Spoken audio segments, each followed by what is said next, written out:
intervention, and that's what really brought me here, like 94, 95. So you've been here in Atlanta, and you've had the opportunity to actually witness the evolution of Atlanta as a city from an economic basis, from an entertainment standpoint in both hip hop and in the film and movie industry. Can you talk to me about the evolution that you've seen in hip hop here in Atlanta, from the Freaknik era to the Little John era to we've seen the success of like Two The Chainz, College Park, Camp, all those. Talk to me about the evolution from then to now.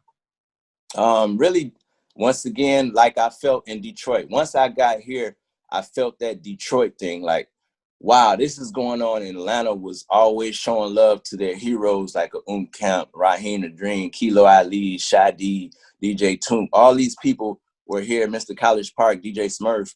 Back then, they were doing their thing. Going to club events, and I seen that, and I seen the people receive them. But once again, I'm still collecting these magazines. I'm still collecting these sources. I'm still not seeing the South. And I'm like, how are they not paying attention to this? How?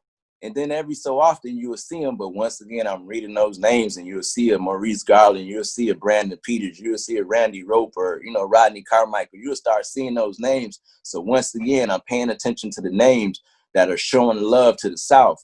And then once you have that, and even when I first got here, maybe the second year, there was a signing for freaking the South, Outcast, Aliens, Elevators. So they had a thing at Spelman. They were giving away this single, and I went up there and I had a chance to visit them.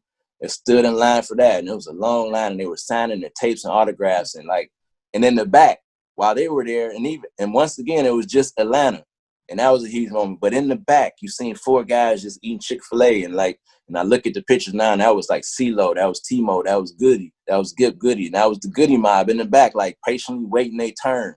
And then weeks later, I seen a show, and it was hosted by Shaka Zulu. He did radio here, but potentially he went on to work with DDP and Ludacris, but he did the radio, so he was hosting a show on the grounds at CAU, and it was Outkast with Goody Mob. They were performing, and it was like early, and then I still remember like that moment, and like somebody threw a cup on the stage, and like Cee-lo just jumped in the direction of where the cup was, and I was literally like right next to the person, and it was so dope because in Cee-lo's book, him and Big Gip still remembers that moment because he had sprained his ankle or something, and they were just like, yo, that's how Buck Cee-lo was back then. Like, he really transitioned into an artist. And like when people say that, like, I know bro was in these streets, like his life changed. And I seen the evolution from the Crunk being at the original 112. I was at the Bounce when they filmed the video with Mystical and Crazy Bone.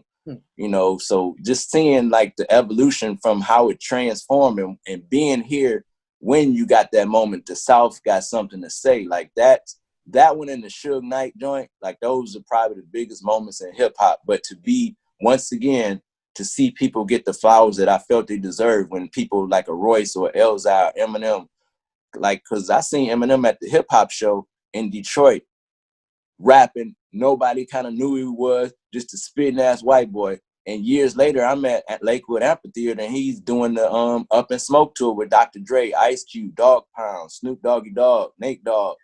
So to see that evolution like that is the shit that I'm kind of like addicted to. I'm addicted to evolution and progression. So in Atlanta was no different once I got here, seeing people like that and see DJ Smurf go from DJing to his own label, putting out acts, Yin Yang Twins, people that still don't get the respect, Yin Yang Twins, and he's still relevant today, in the pandemic out here DJing. So I'm following the people that's going up.